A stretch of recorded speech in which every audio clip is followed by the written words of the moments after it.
The cease and desist that backfired. Introducing the American National Standards Institute and the American National Crediting Board, since ANSI took over complete control over ANAB in 2018, they are the sole owners, which means if I were to talk about ANAB, that's like talking about ANSI. If I talked about ANSI, it's like talking about ANAB. They're interchangeable. ANSI is the actual leader of the group, but they kept both of them, trying to keep them separate.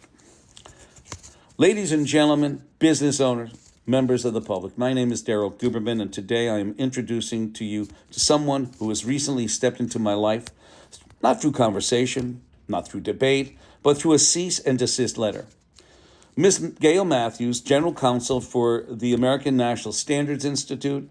Attorney Matthews, if you're listening, the introduction is for you, and it is for the American public, because when attempts are made to silence truth, the right response is not silence, it's sunlight.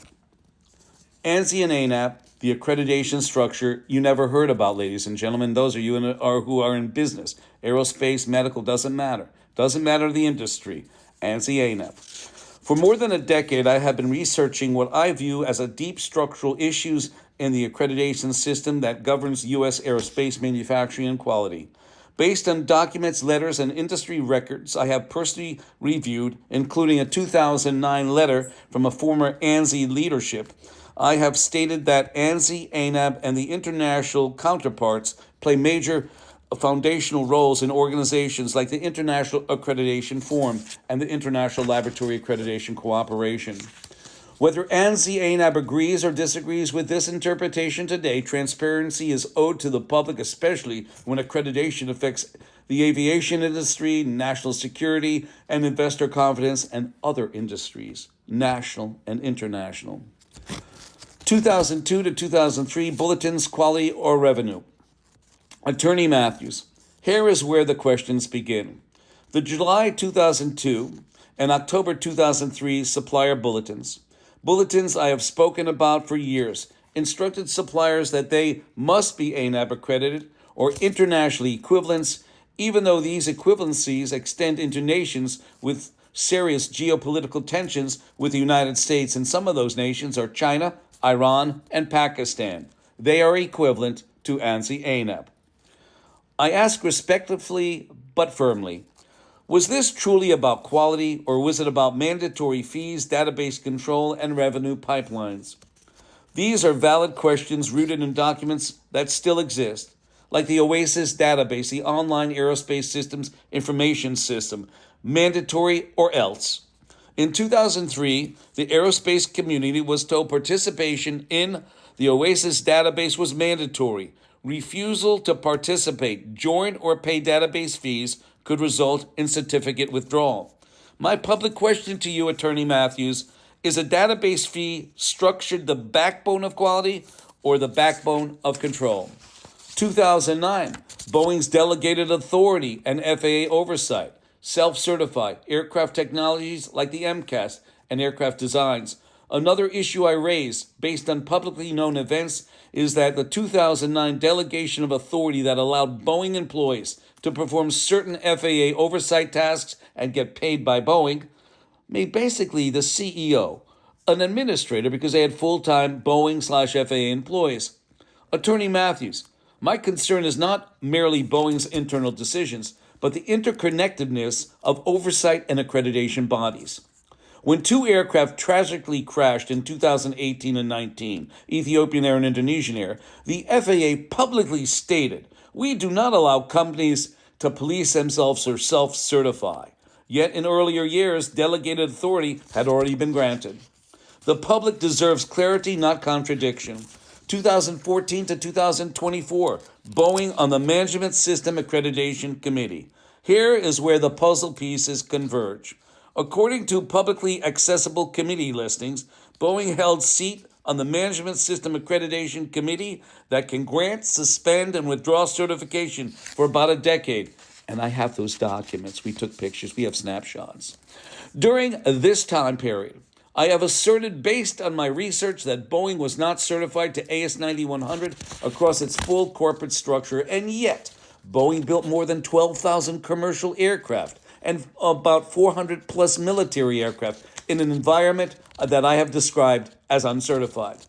Attorney Matthews, my concern is not personal, it is systematic.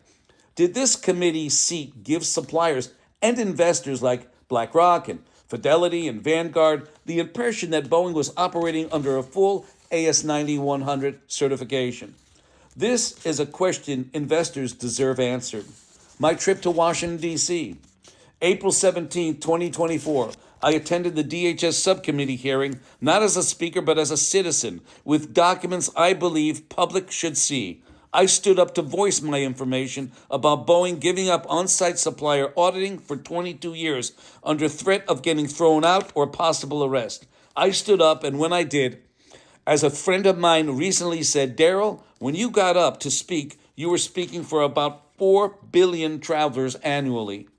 These documents showed that years earlier, Boeing had been moving away from on-site supplier auditing and towards certificate-based compliance.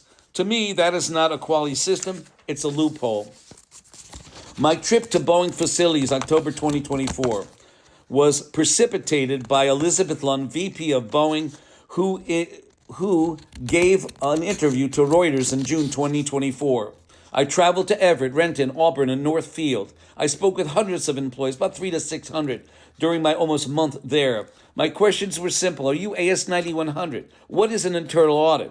The overwhelming response was silence, confusion, or I've never heard of that. When I returned home, the lock fell off the door. The system, in my view, had fractured. Elizabeth Lund's statement, the missing admission. On June 27, 2024, Boeing Vice President Elizabeth Lund said publicly that Boeing was now prepared to pursue AS9100 certification.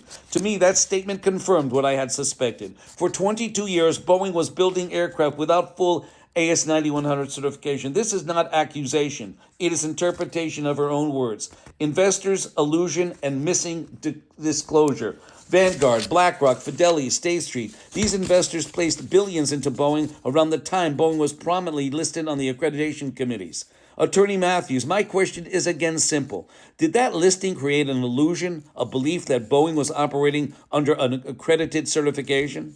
Investors deserve transparency. Suppliers deserve honesty. The public deserves answers. And my conclusion, Attorney Matthews. Attorney Matthews, your cease-and-desist letter attempted to stop me from speaking the truth. But everything I'm presenting is framed as my research, my evidence, my personal findings, my questions to the public, my conclusions based on publicly available information, and the truth, as I interpret and document it, is not defamation. Lawyers may negotiate words, but facts, evidence, and public records are stronger than intimidation. My name is Daryl Guberman. I will not, I shall not, and I cannot disgrace my family name. I don't fold to pressure, attorney. If anything, your letter has only amplified it. And when the piñata cracks, we will see each other. Yes, we will see each other. When this whole thing gets publicized, and it is, through YouTube and TikTok and press releases, we are exposing the largest industrial fraud and scam, and it is. You may have the DHS on board. You may have the DOJ, the DOC, and FDA, not just as members, but as customers. But do you know something? Like the seal of America, in God we trust. In God I trust. 203-556-1493. I thank you.